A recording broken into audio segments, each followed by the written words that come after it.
Teatr Kaszubski rozwija się bardzo dynamicznie nie tylko w otoczeniu domów kultury, nie tylko na ulicach, ale może najbardziej w szkołach.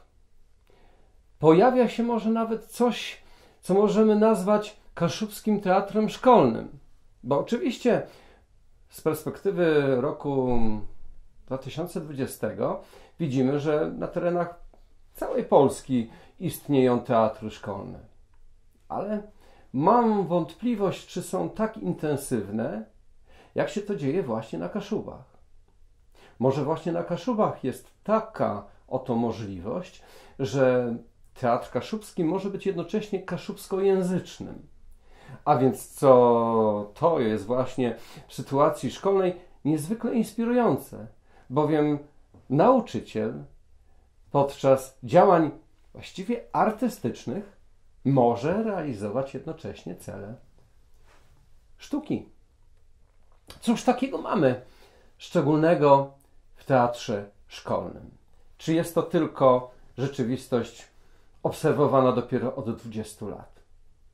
Znowu trzeba powiedzieć nie. Teatr szkolny na Kaszubach był właściwie widoczny już w sytuacji powojennej, po 1945 roku. Kiedy przypomnimy sobie niektóre zespoły, które działały w niewielkich miejscowościach, na przykład w Niezabyszewie od 1946 roku, tam właśnie działał teatr, który był tak szkolny, jaki czasami występowali tam dorośli. Albo weźmy większe miejscowości, Kartuzy czy Kościerzyna. Tam również w ambitnych kręgach nauczycielskich, w szkołach podstawowych pojawiały się inicjatywy tworzenia repertuaru kaszubskiego, który był grany przez właśnie dzieci. Z jednej strony złośliwcy powiedzą, że może teatr kaszubski nie osiągał tutaj wielkiej jakości, ponieważ, no cóż, dziecko nie jest po szkole teatralnej, więc może, no cóż, nie osiągnie wyżyn artystycznych. No ale tak chyba powie tylko przeciwnik, bowiem zwolennik powie coś innego. Dzięki teatrowi, dzięki na przykład odgrywaniu Derdowskiego czy Majkowskiego, taki właśnie młody człowiek jakże emocjonalnie może dotrzeć do tego wszystkiego, co jest zawarte w literaturze. A zatem właściwie wielkie same pozytywy.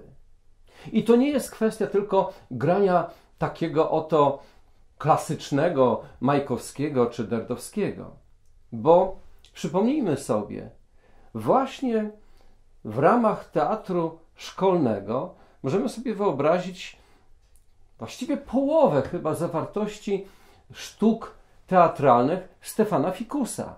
Przecież one wprost były pisane dla młodego i oglądającego, i młodego grającego. Oprócz Fikusa tak samo możemy wywołać tutaj Aleksego Peplińskiego, który na przykład, no cóż, tak jak Fikus w Lęborku, tak Aleksy Pepliński na przykład w Sierakowicach, no właściwie uchodził za pewną gwiazdę każdego grania szkolnego. Widzimy więc, że teatr szkolny, mimo tych czynników, powiedzielibyśmy, wyłącznie zabawowych czy edukacyjnych, ma wielką wagę jednoczenia ludzi. Z własnej perspektywy o teatrze edukacyjnym i szkolnym może powiedzieć mnóstwo kobiet, mnóstwo mężczyzn, którzy zajmują się nauczaniem języka kaszubskiego w szkołach. Ale bardzo wiele, także i jako autorzy tekstów, mogą powiedzieć Teresa Wejer i Elżbieta Pryczkowska.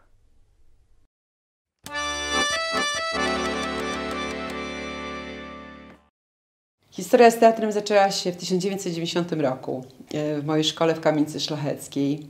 Pierwszy raz pojechaliśmy na konkurs kolędniczy do Sierakowic w 1990 roku właśnie i tak nam się tam podobało, że wracaliśmy tam właściwie co roku przez 20 kolejnych lat. I to prowokowało nas do tworzenia nowych przedstawień, nowych widowisk, nowych poszukiwań nowych obrzędów, właśnie staronowych obrzędów, bo sięgałam do roku obrzędowego na Kaszubach i tam zawsze coś szukałam, odnajdywałam i robiłam i Wigilię, i okres Nowego Roku, i Herody, i historię Trzech Króli. Także no, z tym okresem bożonarodzeniowym właściwie powstało najwięcej spektakli. Odtworzono w Sierakowicach Kaszubską Binę i też ten przegląd jakby mnie tak zainspirował, żeby tworzyć kolejne nowe spektakle, a że nie było scenariuszy na rynku zbyt dużo, więc zaczęłam tworzyć sama. Najpierw wzorowałam się na Aleksym Peplińskim, to jest brat księdza Antoniego Peplińskiego. Sama osobiście do niego jeździłam na rowerze do Mściszewic i na początku to były jego spektakle, które ja jakoś modyfikowałam pod moją młodzież, a potem już stwierdziłam, że samodzielnie sobie jakoś z tym poradzę. No i tak zaczęłam sięgać do legend kaszubskich, do literatury, bo oparłam jeden spektakl na Galeony Wojny Jacka Komudy. Także no, cały czas jakieś poszukiwania. Albo będąc na innych przeglądach zawsze coś mi zainspirowało, jakiś temat i tak chodził za mną ten temat, aż go w końcu realizowałam. No i głęboką obrzędowość. Sama jestem w zespole kaszubskim i też tworzyliśmy te różne widowiska, więc stąd też czerpałam jakąś inspirację, no i tworzyliśmy nie wiem, sobótki, ścinanie kani, wesele kaszubskie, dygusy, te wszystkie obrzędy kaszubskie też mi są bliskie i też no, przynosiłam to tak na grunt szkolny, po prostu zaszczepiałam dzieci tą obrzędowością.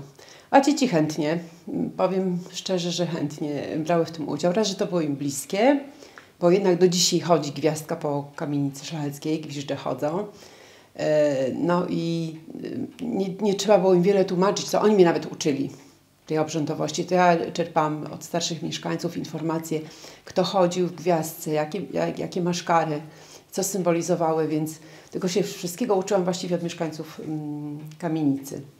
A potem tak powielałam to praktycznie co roku. Ja od 30 lat właściwie chodziłam. 30 grudnia, w przeddzień Sylwestra, chodziłam z takim noworocznym przekazem z dziećmi po Borucinie i chętnie nas zawsze tam witano. Po prostu to dla nich tradycja. Takie było też zapotrzebowanie, a nie musiałam nikogo namawiać. Młodzież się sama do takich obrzędów garnęła. Bardzo chętnie i wręcz nawet była kłótnia, kto ma brać udział czy w jakiej roli występować. Także to były miłe przeżycia. Miłe, pracochłonne, nie ukrywam, ale też myślę, że dla młodzieży bardzo takie owocne. Na pewno mają związane z tym wspomnienia.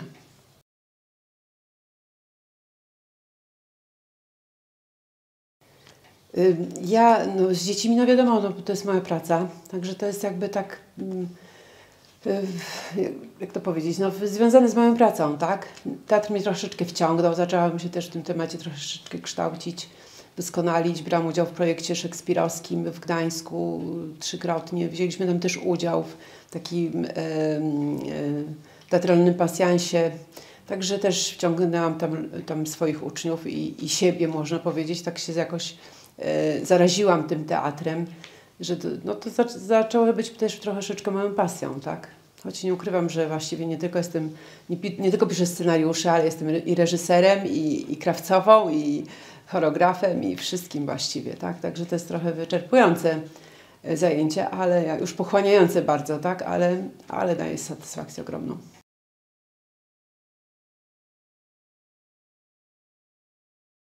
Znaczy, u mnie to był proces najczęściej, bo jak opracowałam na jakiś scenariusz, to pisałam też często pod konkretnych uczniów. I wybierałam na przykład z młodszych klas, ze starszych, z średnich, różnych, z całej szkoły. A że szkółka maleńka, więc ja z reguły znałam wszystkich dzieci i mogłam sobie dobrać po prostu do danej roli. A potem to już właściwie tak poszło, bo jak oni wzrastali w młodości w tym teatrze, to potem już właściwie ciągnęli do samego końca, do 8 klasy. Także to nie było tak, że ja pozyskuję tylko z 8 klasy uczniów. Nie, to jest taki, mówię, proces. Jak ktoś już chwycił tego bakcyla, no to już tak z nami bywał, nie? Zresztą teatr dawał im różne możliwości rozwoju. Jeszcze wyjeżdżaliśmy na wycieczki, na jakieś nocki, organizowaliśmy. Dla nich to było po prostu fajne przeżycie. miły spędzony czas, nie tylko praca. A jednak młodzież to lubi. Myślę, że lubi. Takim miejscem, gdzie się spotykaliśmy, to zawsze było ulubione Parzęce w Stężycy. No, u pani Wandy, także tam robiliśmy jedną nockę, taką twórczą nockę, naprawdę. Tam dla nas był świetny klimat. Mogliśmy i pobawić się, i porozrabiać, i twórcza cała nocka. I potem jeździliśmy na konkursy. No i właśnie udział w konkursach różnych, nie tylko tutaj lokalnych, nie tylko w Sierakowicach, ale również i w Gdańsku, i w Bytowie, i w Chojnicach, i w Prusach. No, szukałam po prostu możliwości, gdzie możemy pojechać z tym naszym kaszubskim teatrem i go prezentować. I no, z reguły nieskromnie powiem, że zwracaliśmy z jakimś miejscem notowanym. Także to też było taka zachęta dla uczniów. Tak? To zawsze była nagroda, jakieś to ogłoszenie wyników i zdobywanie jakiegoś miejsca. To był taki wiatr w żagle.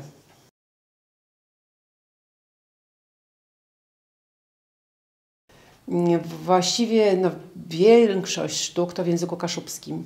Natomiast oczywiście szkoła też potrzebuje języka polskiego, więc są różne też w języku polskim spektakle. Robiłam moralitet w języku polskim na przykład, taki oparty też na tym naszym kaszubskim, Sąd Nieostateczny. Tak, zrobiłam taką współczesną wersję dla młodzieży. Zresztą oni często są też twórcami, nawet chyba z 2 lata temu czy 3 były pokazywaliśmy przedstawienie tutaj, taki przegląd policyjny w Kartuzach, to młodzież już układała scenariusz. Także to był takim moim ogromnym sukcesem, że oni już dostali określony temat, taki psychologiczny i sami stworzyli scenariusz pod moim okiem. Także to była wielka radocha. No, w zależności od tego, jakie jest zapotrzebowanie. Każdy rok jest inny, tak? I są różne akcje, nie wiem, 100-lecie na przykład. No to robiliśmy wieczornicę w języku polskim, nie? Jeżeli się coś działo takiego typowo kaszubskiego, no to w języku kaszubskim. Ale stałam przy tym teatrze kaszubskim, bo uważam, że największą skarbnicą są legendy kaszubskie. Legendy i nieodkryte. I uważałam, że trzeba by też te legendy pokazać.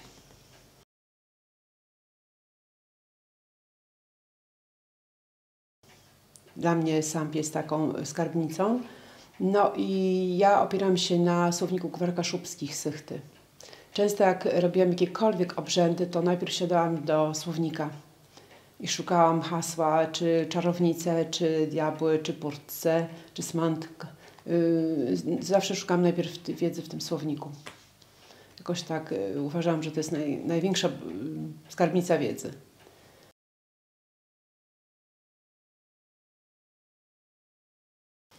No, pracuję z dziećmi, no to trudno by nie pisać tych sztuk. Wiadomo, że to jest mi najbardziej bliskie, a poza tym nie ma takich sztuk dla dzieci. Dla takich dorastających chłopców czy dziewcząt miałam taką grupę, gdzie byli sami chłopcy. I naprawdę było 6 wspaniałych aktorów, no i dla tych chłopców nie było sztuk praktycznie, nie? I 6-7 klasa to już nie bajki, nie baśnie, tylko coś bardziej poważnego, więc trzeba było coś tam szukać, co pasowałoby do ich natury i kultury. No, stąd między innymi tam pamiętam, zrobiłam takie przedstawienie bożonarodzeniowe o diabłach.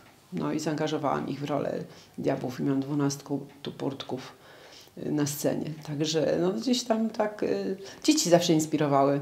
Dzieci albo sytuacje, które gdzieś tam życie przynosiło. To była taka mobilizacja, żeby dla nich coś stworzyć.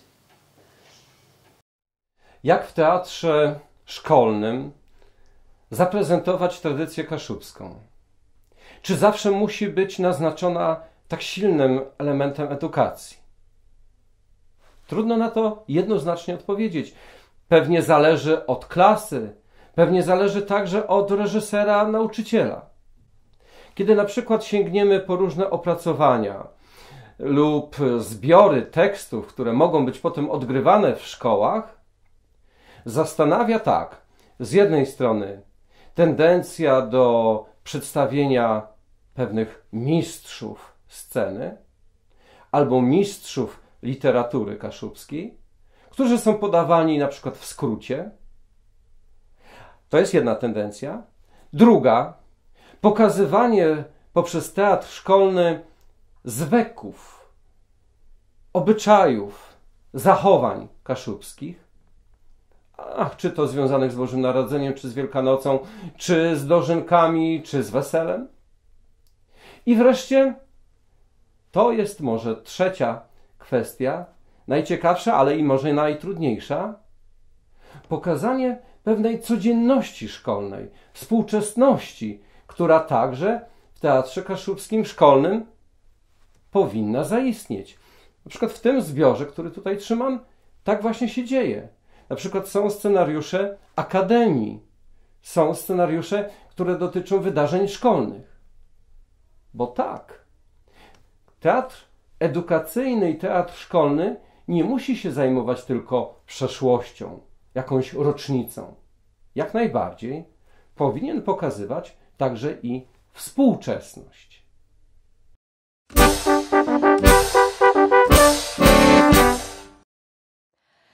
No, myślę, że teatr szkołowy dla dzieciaków, jeśli chodzi o język kasiepści i generalnie o Kasiebi, znaje bardzo wyrtny, bardzo potrzebny.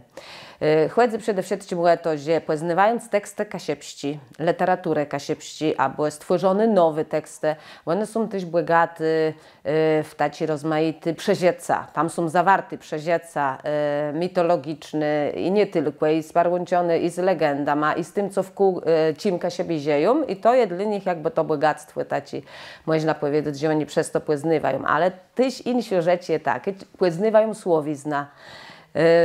Można powiedzieć, też frazeologizmy, które ma nadzysy, młodzy zna żydkłem do ucinku, a tyle w literaturze wiele razy one są użyte i tyle, jeśli są macie dany tekst, to są dokładnie trzeba w niego wciec i wiedzieć, co on znaczy, żeby móc go później zagrać. Jeśli inna rzecz sparłączona z teatra, to jest takie, że dzieci idą do domu, starszym swoim opowiadają, o czym ten teatr jest, a oni dopowiadają inne rzeczy. Powiedzą, a wiesz, to jak je był młody, ty je to i to cił. On przychodzi do szkoły, taki szkołownik, i opowiada wszyscy macie go, on sobie dowiedzą. I to jest takie bogacenie, jakby cały kulturowi musia rzec w kół takiego dziejania teatralnego.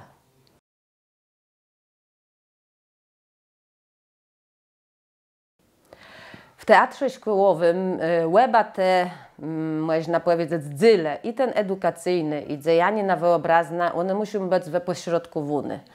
Z jednej strony poznają uczniowie literatura teksty, a z drugiej strony wyobrażają sobie to wszystko, co w tych tekstach jest zawarte, co autor chce powiedzieć, co jest bardzo ciekawe. Wiele razy szkołownicy sami wymyślają te teksty. I w tym momencie oni jakby też mogą po pierwsze stworzyć co swojego i wtedy to przedstawiają, a po drugie oni nawzajem so ubogacają. Jak je robią na przemiar jakiś specjalny teatralny, wtedy jedywą ten tekst, który my mamy, który jest już rozczytany, to każdy próbuje sobie wciec w jakąś rolę. Nie, że o, te bądź tym, te bądź tym, te bądź tym. I ty dopiero je widzę, kto do ciebie my anung, takie słowo je, kto w czym so dzieje lepiej. Oni mają taką samą możliwość powiedzieć, a czy ima so widziało, jak ten grył ta rola lepiej, czy ktoś inny. Oni so błagacą, edukują przez to, ale z drugiej strony też na końcu musi być tak, że my dobierzemy osobę, postacje do tych rolów, które w tym teatrze występują. Także i jedno, i drugie, moim zdaniem, tyle baro musi ze sobą współgrać.